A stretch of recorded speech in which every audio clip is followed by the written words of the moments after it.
it was more about blowing up all this nigger music and, you know, destroying disco. Strange enough, I was an usher, working his way towards his first synthesizer at the time. What I noticed at the gates were people were bringing records, and some of the records were disco records, and I thought those records were kind of good. And some of those records were just black records. They weren't disco. They were just black R&B records. And I should have taken that as a tone for what the attitude of these people were. I know that nobody was bringing Metallica records by mistake. They might have brought a Marvin Gaye record, which wasn't a disco record, and that got accepted and blown up along with Donna Summer and Anita Ward, and so it felt very racial to me. Is it all over my face? Too black and too gay for middle America, disco went out of fashion as quickly as it began. I'm in love dancing.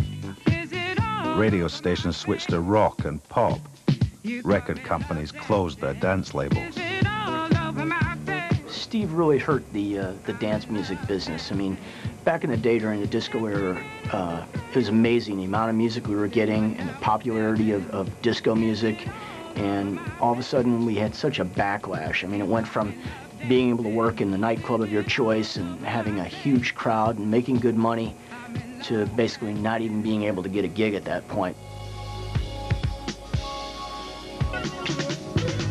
Of course, in the underground, it was business as usual. I'm surprised to see your suitcase at the door. Remember the good times, don't you want some more? It's not a perfect love, but I'll defend it, 'cause I believe it's what God intended. In 1977, club promoter Robert Williams brought a young DJ from New York to play at his new club, The Warehouse. His name was Frankie Knuckles. Because of Frankie's music style, no one could touch him at that point. I'll be right there. Yes, I will.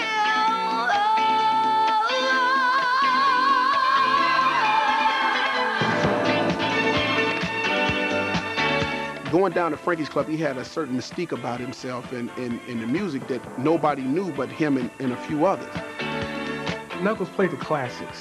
You know, he would bang stuff out, but he's more classy.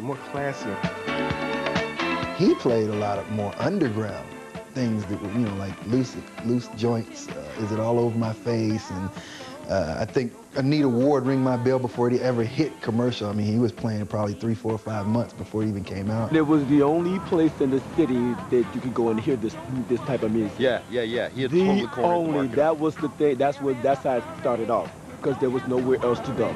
'Cause baby, there ain't no mountain high enough, ain't no valley low enough, ain't no river wide enough. Knuckles brought the energy of New York's gay scene to Chicago. Getting to you. It wasn't long before straight kids were checking out the club. This music was really something that would grab your soul. I mean, you could feel the groove, and I mean, the basses were heavier.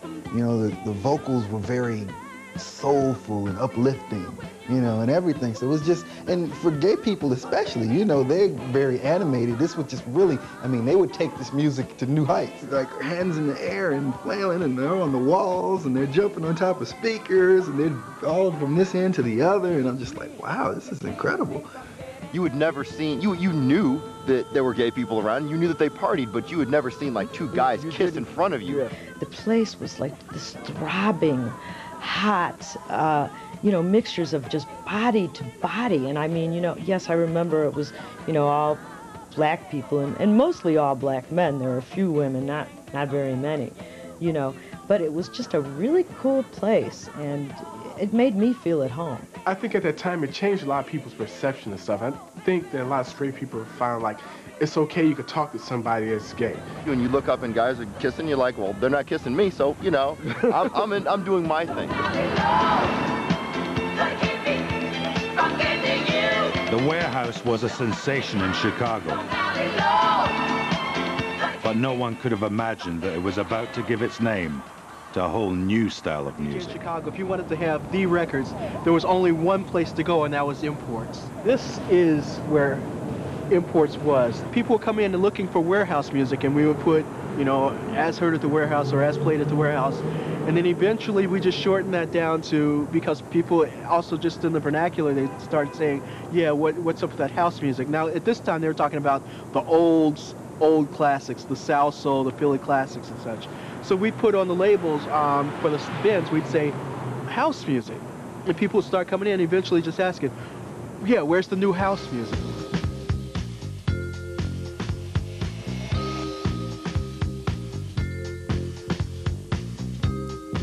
House was originally used to simply describe the style of music played at the warehouse.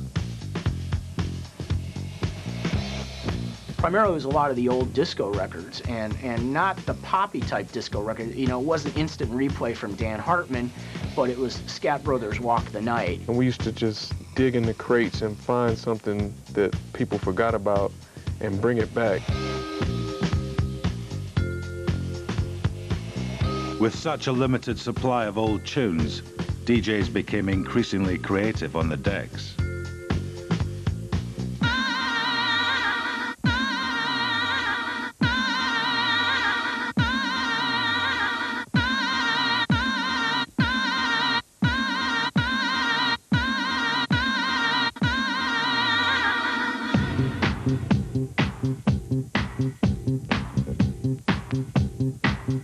Chicago style is to have a tight blend, to have everything even, to sound musical. You know, when you're not mixing vocals on top of vocals, you know, you're finding a place where one record goes with another and it feels right. If you watch the crowd and you see that they like a certain part of the record, then you can repeat that part, you can tease them with it, bring it in for a second, take it out, you know.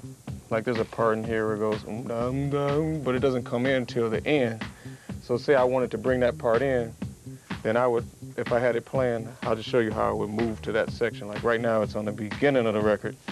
I'm gonna take this one and move the record up to the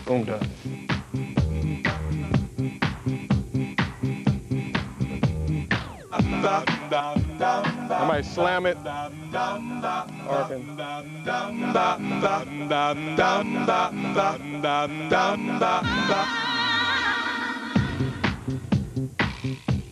say I wanted to play that part, but I want to get to the verse quicker, I'll just do that.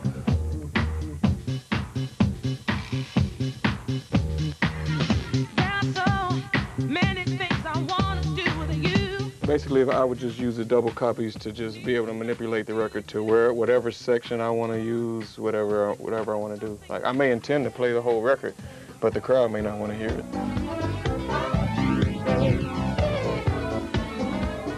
These tight mixing techniques were honed to perfection on radio station WBMX by the Hot Mix 5.